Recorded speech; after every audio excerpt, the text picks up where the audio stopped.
नमस्कार, श्री स्वामी समर्थ. मी अंजली कुलकर्णी स्वागत करते तुमचं आपल्या यूट्यूब चॅनलमध्ये, ज्याचं नाव आहे माझी स्वामी सेवा. तर आज आहे स्वामी पुण्यतिथी. त्याच्या निमित्तानेच मला ब्रह्ममुहूर्तावर श्री स्वामी चरित्र सारामृत एक पारायण करायचं होतं. तर त्याच्यामुळे मी आज 3:30लाच उठले होते आणि आता वाजले आहे 4:45. तर सगळं माझं बाहेरचं आवरून झालेलं आहे. झाडझूड जी पण काही स्वच्छता असते तर ती पण करून झालं आहे. पूजा वगैरे, तुळशीला पाणी, उंबरठा पूजन ते पण झालेलं आहे. तर तुम्हाला सगळं जे पण मी पूजा केलेली आहे तर ती मी व्हिडिओमध्ये सगळी दाखवते. तर चला.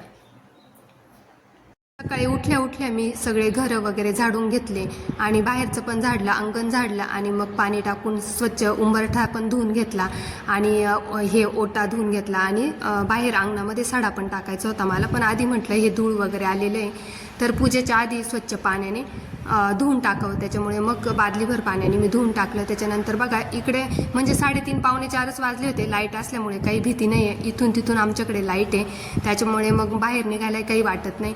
त्याच्यानंतर मग मी अंगणामध्ये सडा टाकून घेतला आणि रांगोळी तर पाहिजेच. सकाळी सकाळी रांगोळी काढली तर सूर्यनारायणसुद्धा प्रसन्न होतात. त्याच्यामुळे मी सडा टाकल्यानंतर रांगोळीसुद्धा काढून घेतली आणि वरती देवघरात आले होते आणि झाडझूड करून घेतली. झाडझूड झाल्यानंतर मला फरशी पण क्लीन करायची होती.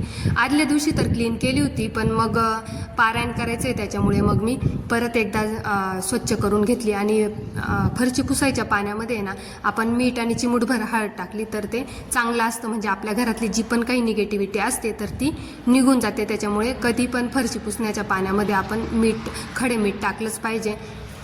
सगळं आवरून झाल्यानंतर मग स्वच्छतेचे तर कामं झाले होते माझे आणि मग मी माझी साडी वगैरे घालून घेतली, कारण मला पारायणाला पण लगेच बसायचं होतं. मग साडी वगैरे घातल्यानंतर मी तुळशीची पण पूजा करून घेतली आणि सूर्याला काही मी अर्घ्य दिले नाही, कारण की 4:30 वाजले होते. म्हटलं चला 5:30 पावणे 6ला आपण सूर्याला अर्घ्य देऊ. आणि इकडे उंबरठा पूजन पण माझं झालं होतं. तुळशीची पूजा झाल्यानंतर मी उंबरठा पूजन करून घेतलं.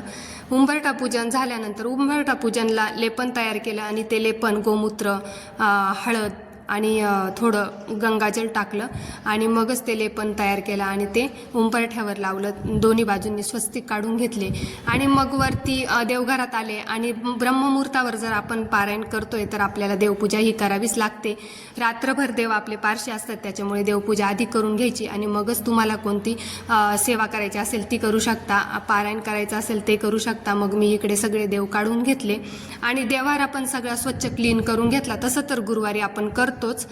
गुरुवारी मी देवारा वगैरे सगळं क्लीन करते, पण मग आज मला पारायण पण करायचं होतं, त्याच्यामुळे मी सगळं स्वच्छ करून घेतलं. सगळ्या देवांची पूजा करून घेतली. त्याच्यानंतर मी स्वामींच्या मूर्तीवर अभिषेक केला. अभिषेक तुम्ही स्वच्छ पाण्याने करू शकता किंवा पंचामृतने पण करू शकता. मी इथे दुधाने स्वच्छ पाण्याने केला आणि मग ही जी माझी देवाऱ्यामधली मोठी मूर्ती जी आहे तर ती स्वच्छ ओल्या कपड्याने थोडी पुसून घेतली. त्याच्यावर फक्त मी गुलाबजल शिंपडते, अभिषेक नाही करत. मग स्वामींना छान हार अर्पण केला आणि स्वामींच्या आवडीचं अत्तर म्हणजेच हिना अत्तर ते स्वामींना लावले. आणि बघा पूजा झाल्यानंतर देव कसे प्रसन्न वाटतात. ग्रंथाची पण मी पूजा करून घेतली होती. खडे साखरेचा नैवेद्य दाखवला आणि पारायण पण माझं 1 तास लागला मला. पारायण झालं. पारायण झाल्यानंतर मग आरती, गणपतीची आरती, स्वामींची आरती झाली, कापूर वगैरे लावला आणि सगळ्या घरात कापूर पण फिरवला. तर असं माझं आजचं पारायण झालं. ब्रह्ममुहूर्तावर झालं आणि सगळी पूजा वगैरे व्हायला माझी 6:30 वाजले होते. तर असं माझं आजचं पारायण झालं. तर बघू शकता म्हणजे आपण